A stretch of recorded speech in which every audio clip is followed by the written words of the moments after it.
નમસ્કાર ખેડૂત મિત્રો, હું સંદીપ ચૌહાણ કળશ સીડ્સમાંથી આપ સૌનું હાર્દિક સ્વાગત કરું છું.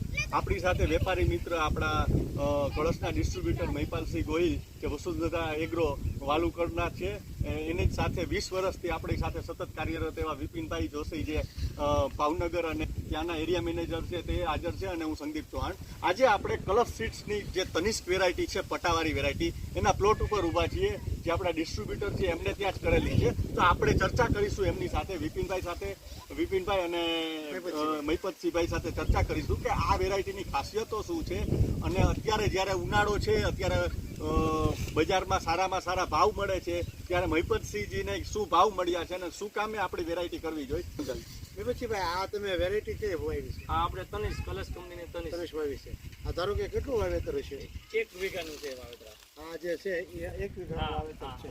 1 વીઘાનું વાવેતરમાંથી તમે કેટલા હજારનું વેચાણ કર્યું? અત્યારે 92,500 નું વેચાણ થઈ ગયું છે. 92,500. હા. અને હવે પછી તમે છે એ આમાં કેટલું તમારું આવું વેચાણ થયું? હજી 50 થી 60,000 નું વેચાણ થાય એવું છે. ટૂંકમાં 1.5 લાખ રૂપિયાનું વેચાણ થયું. હા, 1.5 લાખ આજુબાજુ. આજે તારીખ છે એ 12/4/2024 એ શુક્રવાર છે. અત્યારના ભાવ શું છે કિલો? અત્યારે અમારું ભાવનગર યાર્ડમાં ફર્સ્ટ નંબરમાં વેરાયટી જાય છે. આ માલ વેચાય છે. હોલસેલ ભાવ શું છે? હોલસેલ ભાવ 28 થી 30 રૂપિયામાં અમારો જાય છે. બાકી બીજી જે ટેટી આવે છે ને, જે એનો 20 થી માંડ 25 રૂપિયા આવે છે. 20 જ જ્યાદા ભાગે આવે છે, પણ આપણી ટેટી જાય એટલે 28 થી 30 રૂપિયા. અને અમુક વેપારી તો અગાઉ મને કહી દે છે કે આટલા જબલા મારા, આટલા 30 જબલા મારા, 50 જબલા મારા, એ અગાઉ મને આગલે દિવસે કહી દે છે. એટલે મારે વેચવામાં પણ બહુ સરસ છે, અને ભાવ પણ બીજા કરતા ઊંચા આવે છે. અને બીજું કે આ ટકાઉની દ્રષ્ટિએ છે ને, એક પણ મારે આમાં ખરાબ ટ્રાન્સપોર્ટેશનમાં સારું છે. પછી ખરાબો નથી નીકળતો. આ ધારો કે વીઘાનું છે 250, 150 થી 250 મણ થયું છે. હા, બસ એટલું 200 મણ થયું હોય છતાં વેલાની તંદુરસ્તી જુઓ.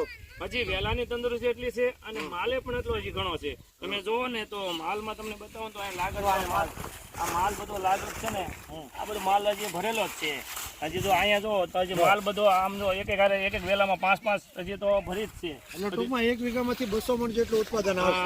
આટલું તો ચોક્કસ આવશે. અને પાકી ગઈ પેટી છતાં વેલાને ખબર નથી એવી તંદુરસ્તી છે. લીલા કાસ વેલા છે, અને પ્લસ કે આમાં કોઈ પણ રોગ જીવાત હાવ એટલે હાવ ઓછી દવા નાખવી પડી છે. રોગ જીવાત ઓછી આવે તો જ એટલે વેલાની તંદુરસ્તી હોય ને એટલો માલ નીકળે. સામે જેવો માલ પડ્યો છે એ ભાઈ બતાવો. સામે માલ જ પડ્યો. હજી વીણવાનું ચાલુ છે ત્યાં. અત્યારે આપણે જે જગ્યા ઉભ્યા છે, મારું ગામ ભીકડા, ત્યાં મારા પ્લોટ ઉપર હાજરમાં અમે ઉભેલા છે. અને જોરદાર આજે એવા કે ઘણા ખેડૂતો આ જોઈને એમ કે છે કે આવતા વર્ષે મારે આ ટેટી કરવી. યાર્ડમાં પણ બધા પૂછાપૂછ કરે છે કે આ કઈ વેરાયટી છે. અન્ય વેરાયટી કરતા આ વેરાયટી સારી લાગે. હા, બધાને ભાવમાં પણ અને ઉત્પાદનમાં પણ આ વેરાયટી બધા કરતા સારી લાગે. ગળપણમાં કેવી છે? ગળપણમાં તો મસ્ત, બહુ મીઠી લાગે. એકવાર માણસ ખાય છે એટલે બીજી વાર લેવા આવે. અગાઉ તે જે વેપારી છે અગાઉ મને કહી દે છે કે આ મારા 30 જબલા મારે જોશે, કાલે મારા 30 જબલા જોશે. ખૂબ ખૂબ ધન્યવાદ તમારો. જેવું ખેડૂત મિત્રો જેવું એમને કીધું કે 1 વીઘાના પ્લોટ ઉપરથી કમસે કમ એને 1.5 લાખનું ઉતારો 1.5 લાખનો નફો લેવાના છે, એનાથી વેચાણ કરવાના છે. એનાથી વિશેષ વસ્તુ કે તમે પ્લોટ ઉપર જોઈ શકો છો કે આમાં દવાનું જેવી રીતે ખેડૂત મિત્રો અને આપણા વેપારી મિત્રએ કીધું કે આમાં દવાની બહુ ખૂબ જ ઓછી લાગત આવે છે, અને આપણે સ્વદેશી કંપનીનું સ્વદેશી બિયારણ છે, જેના લીધે આ વેરાયટી માર્કેટમાં જ્યારે બીજી વેરાયટીઓ 20 થી 22 રૂપિયા વેચાય છે, જ્યારે આપણે 25 થી 30 રૂપિયા, એટલે સારામાં સારા ભાવ મળે છે, અને પ્રોડક્શનમાં પણ 1 નંબર છે. અને જ્યારે માર્કેટમાં પડતા જ વેચાઈ જાય છે, અને જ્યારે અહીંયા આનું હાર્વેસ્ટિંગ થવાનું હોય છે એના અગાઉમાં આ બુકિંગમાં વહી જાય છે. એટલે તમે પણ આ જ વેરાયટી અપનાવો